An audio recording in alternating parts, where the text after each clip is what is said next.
It's Thursday, January 19. In the headlines, Jamaicans urged to unite in peace and justice at the annual National Leaders Prayer Breakfast.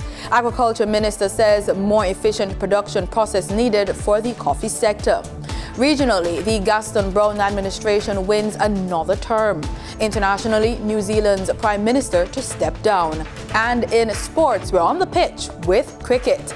This is the news on PBC Jamaica. I'm Simone Absalom Gale.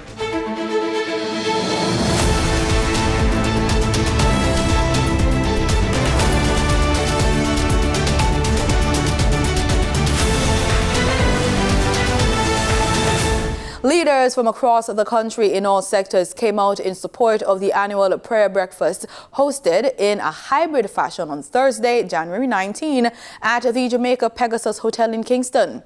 The theme this year is strengthening communities through peace, justice and forgiveness. Carla Thomas Hewitt reports.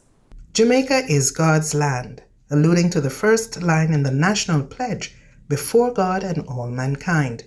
Governor General of Jamaica, His Excellency Sir Patrick Allen, says faith in God forms the basis on which Jamaica was founded 60 years ago. This core idea acknowledges that before we attempt any undertaking or any adventure, we must first seek the guidance of the Almighty, who has been our source of strength, our source of success throughout the ages. This morning, we are again affirming and strengthening this construct of God first, which is also echoed in our national anthem, pleading for a blessing on our island. Therefore, ladies and gentlemen, contrary to what naysayers and critics would like to posit, Jamaica is God's land. He said it is fitting that leaders across the island gather to pray for the country, speaking into being the agreed sustainable development goals for the future of the country. We cannot deny that Jamaicans can pray. Therefore, it is only fitting that leaders from all sectors of society gather in unity to pray for our country, to present our leaders and to commit our efforts or hopes for the new year, and to supplicate to our eternal Father for his blessings. He also spoke of the need for unity among the nation's leaders. The principles, therefore, of peace, justice, and forgiveness are very relevant in today's world. And those principles must be evident in us to be transmitted to the people we lead. The Governor General also spoke about the elements of crime and violence plaguing the society. For too long we have struggled with turmoil and instability as a result of crime and violence. Amid the pleas for peace are also the cries for justice, not only for the perpetrators, but also for the victims. Some of the ways we can continue to uplift our country is by strengthening and optimizing our justice system to better serve our people, encourage reconciliation and rehabilitation outside of the official court system. He also notes that the peaceful development of society does not only lie in the palm of our leaders. We must continue to engage communities in sports and other healthy interactions that will help to promote the values of respect, discipline, and camaraderie. Continue to support the Neighborhood Watch programs and community benevolence programs, which are valuable tools that will encourage care for the welfare of others and the protection of personal and communal property. Ladies and gentlemen, since the first prayer breakfast in 1981, a voluntary offering has been collected each year towards a public project. to help alleviate the immediate plight of those in great need. The NLPB project for 2022 was the Clifton Boys Home in Darlaston, Westmoreland, which received substantial assistance. The 2023 NLPB project recipient is the Student Christian Fellowship and Scripture Union. For the news on PBCJ, I am Carla Thomas Hewitt. A temporary manager is now in place at the fraud-hit Stocks and Securities Limited (SSL). The Financial Services Commission (FSC) on Tuesday appointed Kenneth Tomlinson as the temporary manager of SSL following revelations of massive fraud at the institution, where several customers, including retired Olympic champion Usain Bolt, lost millions. Executive Director of the FSC, Everton McFarlane, says it could be a matter of weeks before the Commission receives a report from the temporary manager. Certainly one of his mandates is to make an assessment as quickly as possible that will put us in a position to be more informed and be more credibly informed as to that second question, Dashan, about the size and impact. So I would reserve an answer right now until there is time for us to have that work ripened to an extent where we can be comfortable putting an estimate out, or an estimate that we can stand behind. The regulator is moving swiftly to take remedial action. Investments will always be subject to various financial risk and rewards. But we believe that in general, the industry is robust to serious fraud. And we will be seeking to strengthen how we identify and rectify those cases where fraud controls are relatively weak. On Monday, retired sprinter Usain Bolt had given Stocks and Securities Limited, a company holding investments for him, to return his missing $12 million or face criminal and civil action. Crime Stop has reported a 68% increase in the number of tips made in 2022 compared to 2021. The Jamaica Constabulary Force, JCF, says the increase can be attributed to its unique and sometimes comical social media posts.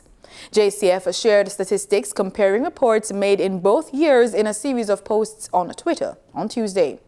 The JCF tweeted, quote, "The social media campaigns focused on a number of areas aimed at supporting the strategic priorities of the JCF through increased engagement, which encouraged the active participation of citizens in the process." End quote. Guns, gangs, wanted men, gunmen, and lottery scammers were among the focus areas of the campaign, with each area seeing an increase in tips that have resulted in arrests and firearm seizures. Reports from the JCF state that in 2022, 61 wanted men were captured across the island, an achievement the police attribute to the Wanted Wednesdays campaign. According to the JCF, the number of rifles seized also increased by 41.6% to reach the highest amount of seizures in 10 years. There were 796 firearms seized in 2022 compared to 704 seized in 2021. 577 pistols were also seized in 2022, 56 more than in 2021, and the highest number of pistols seized in 10 years.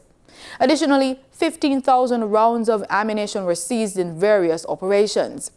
The JCF attributed this increase in firearm seizure to its social media campaign. Crime Stop was established in 1989 and its partnership with the police, media and community to ensure public involvement in the fight against crime. Agriculture Minister Pernell Charles Jr. is throwing full support of the Agriculture Ministry behind this year's Blue Mountain Coffee Festival. Addressing stakeholders at the launch on January 9, the minister indicated that his ministry's agenda has at the forefront the more efficient production of Jamaican coffee as the sector evolves. Focusing this year, as I said, on making sure that we play our role as partners to really push for the cultivation, the production, and to see how this will be a part of our Grow Smart, Eat Smart campaign. We want more efficient production of coffee so that we can see the savings in terms of expenditure, and we can see the benefit and the increases in terms of production. Undoubtedly, our coffee industry and the quality product that it has generated throughout the years can only be defined as iconic, world-class. The industry supports not only our national economic goals, but it improves the quality of the lives of our coffee farmers and their families. Speaking at the launch, the minister cited it as quite phenomenal how resilient the Jamaican coffee sector presented. We're living in a world now where we have had now a pandemic, war, climate change, several things to contend with. Despite all of that,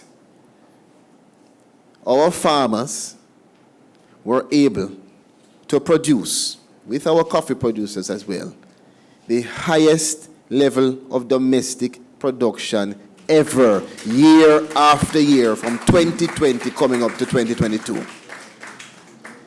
In last year, we saw consecutive quarters of growth in the agricultural sector. The launched program was held at Devon House in the first week of January and was officiated by Member of Parliament for St. Andrew East Rural Juliet Holness, Minister of Industry, Investment and Commerce, Auburn Hill, and Tourism Minister Edmund Bartlett, as well as the Agriculture Minister, Pernell Charles Jr. We always talk about the negative, the problems, and the solutions get a very general consideration. When we are going to drill down to really have effective solutions that work and change the paradigm and get the results, it all begins with collaboration. And this festival stimulates the kind of collaboration that we need. It brings the people to one table and causes us to speak, to interact, and to act together. So I want to just congratulate all who have contributed to the staging of the festival. This is its sixth year or sixth staging, and it has certainly had a positive impact on the industry. We want to celebrate the festival. We want to celebrate coffee as a culture and as an industry. And we don't have cups of coffee in our hands, but you can have an imaginary toast of coffee. Raise your imaginary coffee, and as we can toast to our coffee festival. One love. Minister of Health and Wellness, Dr. Christopher Tufton, is imploring Jamaicans to continue to take the COVID-19 vaccines as the pandemic remains a threat. The minister says that the COVID-19 pandemic is still very much here. He adds that it must be worrying to all concerned that reemergence of infection rates, hospitalizations and deaths around the world are growing. Dr. Tufton was addressing the launch of Canada's Global Initiative for Vaccine Equity at the International Seabed Authority in Kingston on January 13. Maya Chung has that story. Under Can Give, Canada is providing Canadian $45 million to the Pan American Health Organization, PAHO, in support of COVID-19 response efforts in the Caribbean and Latin America. Almost a third of the funds will support national interventions in Colombia, Haiti, and Jamaica. It adds to prior contributions of Canadian $50 million, which is close to US $40 million, made in May 2021. Can Give will support efforts to increase COVID-19 vaccinations by addressing barriers to access for people in vulnerable situations. Dr. Tufton welcomed the collaboration between Canada and PAHO, from which Jamaica will benefit. Locally, Dr. Tufton noted that even with the easily accessible vaccine sites, Jamaica has still been struggling with coverage at about 27%. Dr. Tufton said that there is a need to strengthen collaboration with the international partners to understand why there is this resistance. For the news on PBCJ, I am Maya Chung. Residents of selected communities in St. Elizabeth are receiving their program for advancement through health and education PATH benefits through direct deposit payments to their accounts. This is under a pilot program being undertaken by the Ministry of Labour and Social Security in the parish. The ministry's St. Elizabeth Parish manager says the payment option is being piloted in Black River, Santa Cruz and Junction, and community engagements were executed in the areas in November and December to sensitize residents. She adds that if they have a bank account, their PATH benefits can go there. Further, those accessing PATH benefits can also use Bill Express and Paymaster, which was accessible before, but now they have the options of the National Commercial Bank and JN Bank, as well as outside of having a regular bank account. This is under a pilot program being undertaken by the Ministry of Labour and Social Security in the parish. Time now for the business report with Danita Rodney.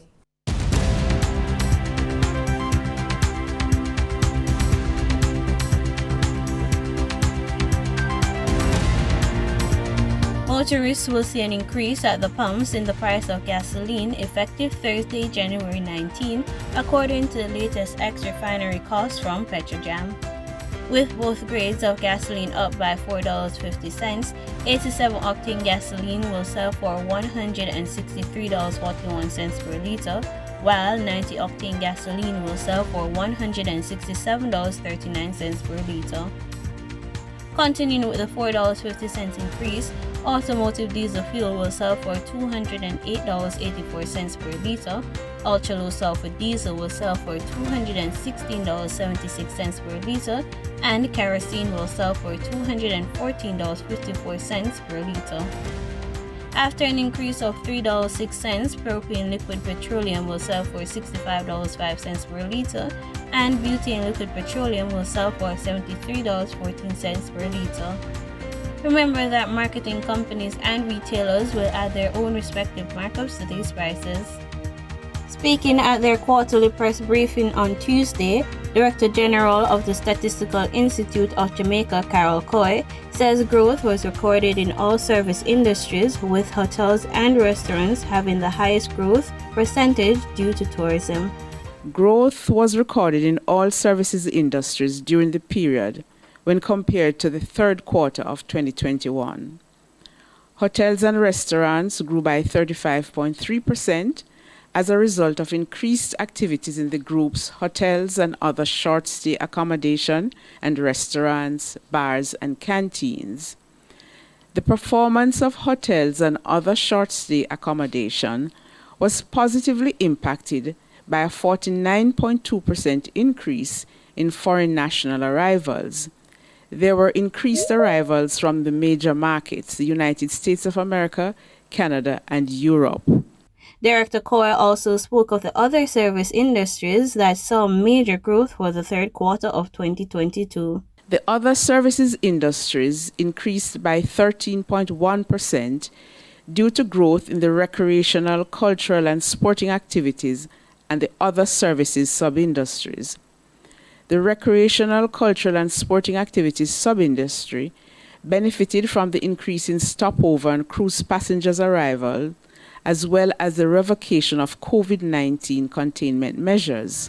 Now for your market updates. In foreign exchange trading for Wednesday, January 18, the US dollar sold for an average of $154.19. The Canadian dollar ended trading at $115.22. The pound sterling traded for $187.26, and the euro sold for $169.46. In GSE trading, the GSE index declined by 1,249 points. The junior market index advanced by 29 points. The combined market index declined by 897 points, and the All Jamaican Composite Index declined by 1,685 points. Overall market activity resulted from trading in 105 stocks, of which 45 advanced, 45 declined, and 15 traded firm. Stocks advanced for Access Financial Services Limited, Barita Investments Limited, and Caribbean Assurance Brokers Limited.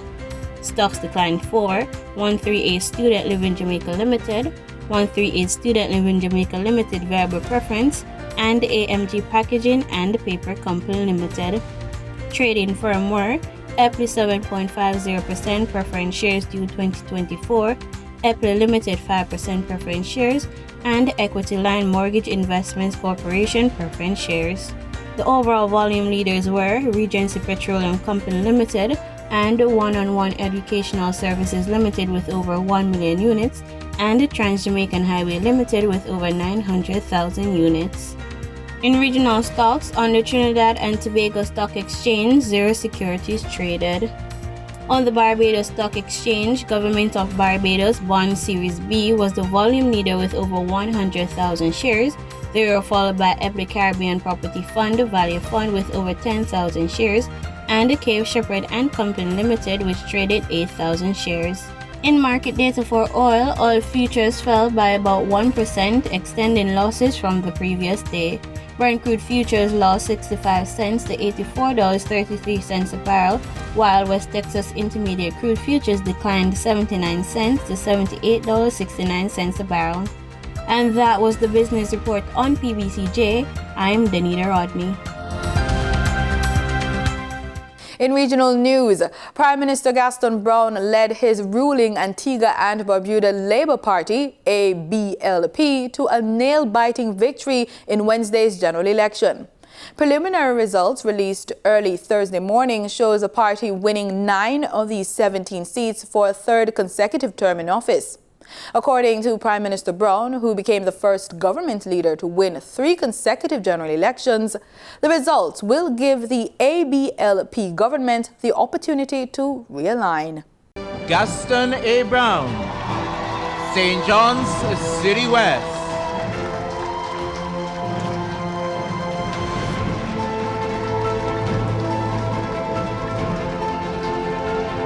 Prime Minister and ABLP leader Gaston Brown being received to rapturous applause at the Sir John E. St. Louis Finance and Conference Center on Tuesday. The incumbent party launched its 135-page manifesto for next week's general elections. The document is entitled Next Level of Progress and Prosperity for All. It chronicles what the party says are its achievements in office so far and outlines what will be done in a new term if it is successful at next week's polls. It also seeks to poke holes in the promises of the main opposition United Progressive Party, UPP. The Prime Minister was bullish on the party's work in office so far, especially in navigating the challenges brought on by the COVID-19 pandemic. Unlike several countries, we did not go to the IMF for a bailout loan. Let us not forget that with a far less impactful crisis back in 2009, the then UPP administration ran to the IMF for a bailout loan, which incidentally, my administration had to repay. In Barbados, senior secondary school students may soon have to undergo assessments to monitor how they are developing and coping with the stressors of life and to help them handle conflict in a healthier way. Speaking on Monday during a community mediation workshop at the Barbados Community College, Prime Minister Mia Mottley said that the Ministry of Education was asked to introduce such an instrument to help their transition to adulthood be easier. She has asked the Ministry of Education to ensure that it introduces a diagnostic instrument in every secondary school for every 3rd, 4th and 5th former so that they can be assessed. Ms. Mottley says the government has come up with an individual plan that allows better delivery as well as closing the bridging deficit, as if not addressed now, the country will pay the price at some other point in Barbados society. In Trinidad and Tobago, the president of the American Chamber of Trinidad and Tobago, Tony Ramnarine, says the rising crime rate needs to be addressed or the economy will suffer. Terrian Brown-Campbell has that report. This country's economy is forecast to grow by over 2% in 2023. But according to the president of the American Chamber of TNT, Tony Ramnarine, our national security climate could endanger that growth. We cannot have an economy with upward growth projections and increased revenue alongside a murder toll that is skyrocketing and breaking records every year. That does not bode well for conducting business, incentivizing trade opportunities, and citizen security. Growth and economic development in the midst of out-of-control crime is unsustainable.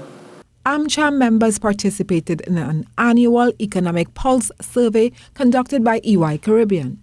According to EY's Strategies and Transactions partner, Zach Nadur, chief executive officers who responded to the survey voiced their anxiety about the crime situation. The country's crime rate continues to be a significant concern, with the murder toll rising 35% to 605 in 2022, further impacting the overall safety and security of citizens and potentially hindering economic growth and development. Mr. Nardur said CEOs also expressed concerns about skyrocketing inflation, supply chain disruptions, and access to foreign exchange. Terry Ann Brown-Campbell, TTT News. In other news from Barbados, in the next 2 months, Barbadians will get the chance to enroll in advanced level medicinal cannabis cultivating training. That's the latest update from acting CEO of the Barbados Medicinal Cannabis Licensing Authority. We have a cannabis crash course. We call it a crash course, but is currently in term 2. And it is educating various individuals about the medicinal cannabis industry and about cultivation of medicinal cannabis in Barbados. That is a certificate course that is 3 terms, and they will receive a certificate at the end of that course. Believe within the next 2 months, we will also be announcing the educational institution, which will be our primary education institution, which will be putting on cannabis cultivation level 2 courses that we've developed with TVET. And we've developed that with international partners, regional partners, and local legacy growers who understand how to grow cannabis in Barbados. In international news, New Zealand Prime Minister Jacinda Ardern is quitting her job ahead of this year's election, saying she no longer has, quote, enough in the tank, end quote, to lead. According to reports, Labour MPs will vote to find her replacement on Sunday. In a national address on Thursday, the 42-year-old politician said she had taken time to consider her future over the summer break, hoping to find the heart and energy to go on in the role, but unfortunately, she hasn't. In sports, the West Indies senior men will embark on their African tour as their first assignment for the 2023 season, and they will be eyeing to build on their better performances from 2022. Captain Craig Brathwaite is eyeing more favourable outcomes in 2023 for his team and is looking forward to this series away from home. I really look forward to the batters, spending time, getting the runs on the board. I think that's quite crucial, for us setting up the game, to win it. And, bowling wise, we've always been good. Obviously last series, we didn't bowl at Australia. So I think it's very important that, we get back to hitting our straps and looking to get 20 wickets. Meanwhile, interim head coach Andre Coley laid out his intentions for his first mission with the team.